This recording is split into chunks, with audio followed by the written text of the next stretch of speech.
Notre secours est dans le nom du Seigneur qui a fait le ciel et la terre. Nous étions hier avec des textes compliqués et vous sentez que le texte résiste. Le texte biblique est compliqué. L'Ancien Testament, ça reste pour beaucoup d'aspects une parabole. Il faut s'exercer à le lire et encore et encore et encore. Et en tout cas, pour ma part, ça fait quoi? Ça fait 20 ans. 20 ans que je le scrute. Et vous voyez encore que les explications que j'ai pu vous donner comme celle d'hier, je suis allé jusqu'au bout de mon art et j'ai pas forcément eu le sentiment d'avoir été hyper convaincant. Eh ben, rendons grâce à Dieu. Vous savez, en fait, les seuls textes qui méritent d'être lus, c'est les textes que vous comprenez pas. Enfin, ça sert à quoi de lire les textes qu'on comprend? Le but, c'est de ressortir grandi d'une lecture. C'est d'avoir exercé son intelligence, sa sagacité et aussi son humilité. Et si déjà on arrive à enlever de notre œil toutes les préconceptions que l'on a sur Dieu, les images de catéchisme parfois un peu trop pieuses et trop naïves qu'on a sur son mystère et sa transcendance, eh ben ce sera déjà pas mal. Alors le Dieu de l'Ancien Testament, jaloux, vindicatif et violent, oui, mais vous sentez combien c'est plus compliqué que ça et comment c'est certainement pas le fin mot de cette affaire. En attendant, nous retournons dans notre livre des Nombres. Je parle trop, la parole à Dieu. Livre des Nombres, chapitre 32.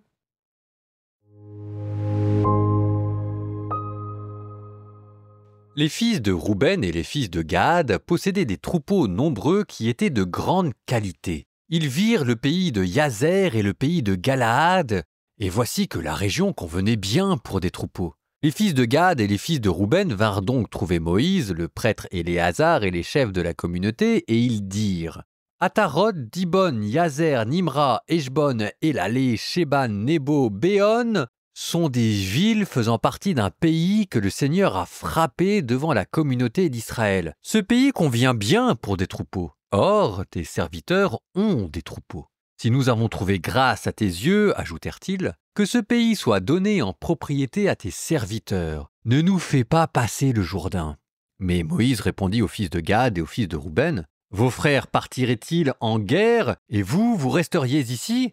Pourquoi donc découragez-vous les fils d'Israël de passer dans le pays que le Seigneur leur donne ? C'est ainsi que nos pères ont agi quand je les ai envoyés de Kadès-Barnéa pour voir le pays. Ils sont montés jusqu'au terran d'Eshcol, et après avoir vu le pays, ils ont découragé les fils d'Israël d'entrer dans le pays que le Seigneur leur a donné. Le Seigneur s'enflamma de colère ce jour-là. Il fit ce serment. Jamais les hommes qui sont montés d'Égypte, tous ceux de plus de 20 ans, ne verront la terre que j'ai juré de donner à Abraham, à Isaac et à Jacob, car ils ne m'ont pas suivi sans réserve, à l'exception de Caleb, fils de Yéphuné, le Kénizite, et de Josué, fils de Noun, car eux ont suivi le Seigneur sans réserve.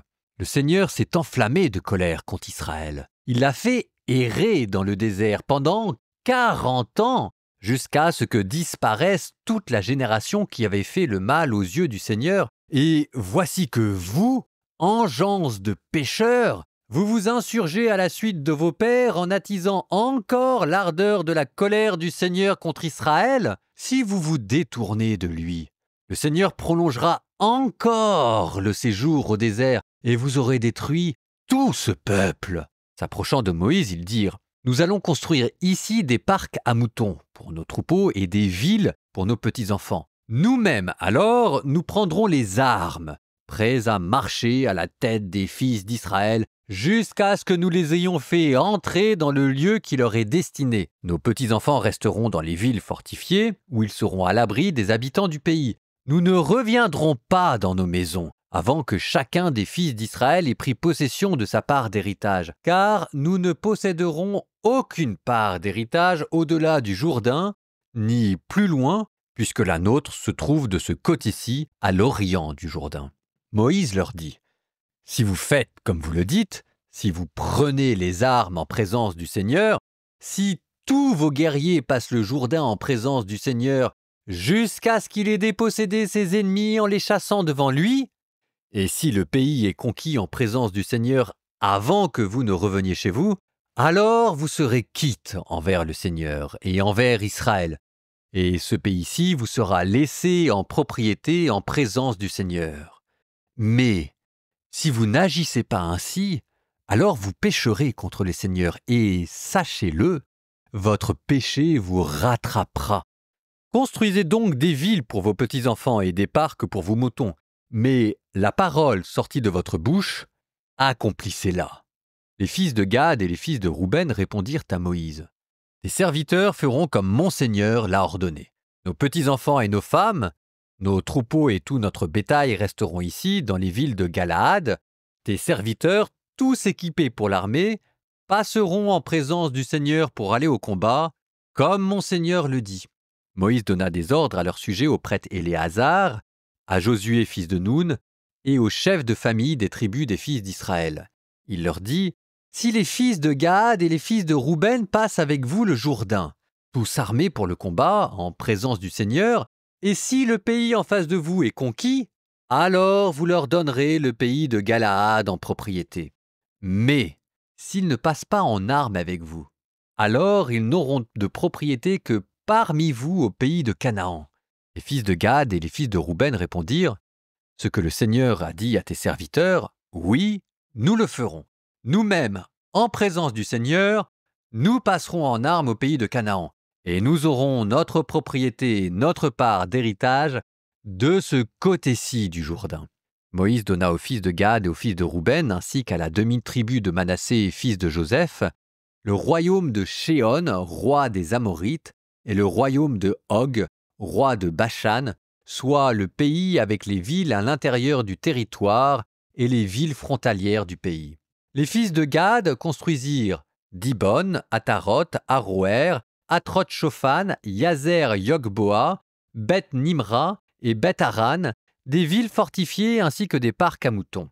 Les fils de Rouben reconstruisirent Eshbon Elalé, Kiriathaïm, Nebo Baal-Méon, dont on changea le nom, et Shibma. Ils donnèrent des noms aux villes qu'ils avaient reconstruites. Les fils de Makir, fils de Manassé, allèrent s'emparer du Galaad. Ils dépossédèrent les Amorites qui s'y trouvaient, et Moïse donna le Galaad à Makir, fils de Manassé, qui s'y installa. Yaïr, fils de Manassé, alla s'emparer de leur campement, il les appela campement de Yaïr.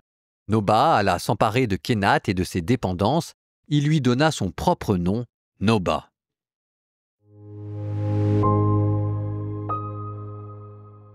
On pourrait appeler ça la difficile transmission de la mémoire. Déjà au chapitre dernier, l'armée était revenue ayant épargné les femmes et il avait fallu que Moïse rappelle l'ancienne querelle qui avait opposé les Israélites aux Madianites, comme si on l'avait déjà oublié. Et là encore, il faut que Moïse rappelle aux tribus de Ruben et de Gad que leur comportement leur fait curieusement penser à leur père qui avait refusé de rentrer dans la terre promise. Sauf que dans le chapitre ici, comme dans le chapitre précédent, la nouvelle génération redouble d'efforts de docilité pour montrer sa bonne foi. À l'armée qui s'est dépouillée de tous ses bijoux, correspond Ruben et Gad qui promettent qu'ils feront même partie des troupes de choc de la nouvelle armée pourvu qu'on les laisse s'installer. Verset 17, « Nous-mêmes nous prendrons les armes prêts à marcher à la tête des fils d'Israël jusqu'à ce que nous les ayons fait entrer dans le lieu qui leur est destiné. » On venait de constituer l'armée au chapitre précédent et voilà qu'on est même en train de constituer la troupe de choc. En face de tout cela, on a un Moïse qui ressemble plutôt à un grand-père bougon qui s'énerve contre ses petits-enfants et qui, avec un soupir de lassitude, finit par essayer d'arranger les choses. Donc là, ce qu'il trouve comme solution de compromis, c'est de donner la demi-tribu de Manassé à l'est du Jourdain, sachant que l'autre tribu, Éphraïm, parce que Benjamin et Éphraïm, c'est la même tribu issue de Joseph, sera, elle, à l'ouest du Jourdain. Et donc comme ça, il y aura au moins un trait d'union. La crainte de Moïse, c'était que ces territoires à l'est ne finissent par devenir totalement indépendants. En attendant, c'est toujours quand même ce même thème qui revient. Là, encore les femmes. Et à travers les femmes, la famille. Vous sentez que ce thème des femmes et de la famille n'arrête pas de nous suivre. Ce recensement qui était axé sur les familles. Ensuite, ces histoires avec les femmes madianites. Ensuite, ces prises de guerre. Ensuite, cette question des vœux privés que font les femmes. Et maintenant, les femmes et les enfants qu'il faut bien installer. Ça revient tout le temps, partout, toujours. Il y a là une question de fond qui n'arrive pas à faire surface pour être réglée une bonne fois pour toutes et qui ronge comme de l'intérieur toute cette fin du livre des Nombres. Cette nouvelle génération, qui est beaucoup plus docile que la première, cette nouvelle génération en a marre et veut fonder une famille. On passe des questions militaires, des questions liturgiques, des questions cultuelles, à des questions domestiques. Et après tout, c'est ça la vie aussi. Au fur et à mesure que le livre des nombres passe, et de là, l'enthousiasme et l'impatience de cette nouvelle génération, vous savez, comme ces jeunes hommes de 20 ans qui ne rêvent que d'une chose, c'est de tomber amoureux et de fonder une famille, et en face de laquelle Moïse finit par acquiescer. Si vous êtes parent, père ou mère de famille, et que vous voyez vos enfants grandir, notamment les ados, les hommes qui sont omnibilés par les femmes, peut-être que ce texte vous aura rappelé des choses. Petite transition poétique avant de voir où tout cela va nous mener. Criez de joie pour le Seigneur, homme juste. Homme droit, à vous la louange. Rendez grâce au Seigneur sur la cithare, jouez pour lui sur la harpe à 10 cordes. Chantez-lui le cantique nouveau, de tout votre art soutenez l'ovation. Oui, elle est droite la parole du Seigneur, il est fidèle en tout ce qu'il fait. Il aime le bon droit et la justice, la terre est remplie de son amour. Le Seigneur a fait les cieux par sa parole, l'univers par le souffle de sa bouche. Il amasse, il retient l'eau des mers, les océans il les garde en réserve. Que la crainte du Seigneur saisisse la terre, que tremblent devant lui les habitants du monde. Il parla, et ce qu'il dit exista. Il commanda, et ce qu'il dit survint. Le Seigneur a déjoué les plans des nations, anéanti les projets des peuples. Le plan du Seigneur demeure pour toujours, les projets de son cœur subsistent d'âge en âge.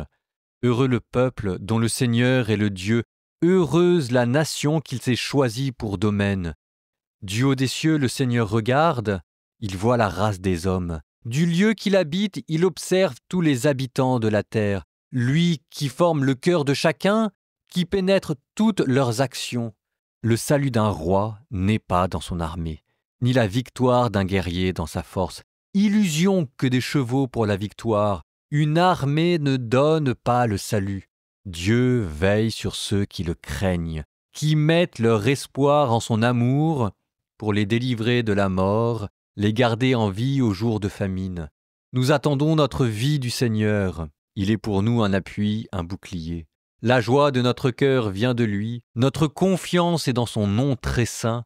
Que ton amour, Seigneur, soit sur nous, comme notre espoir est en toi.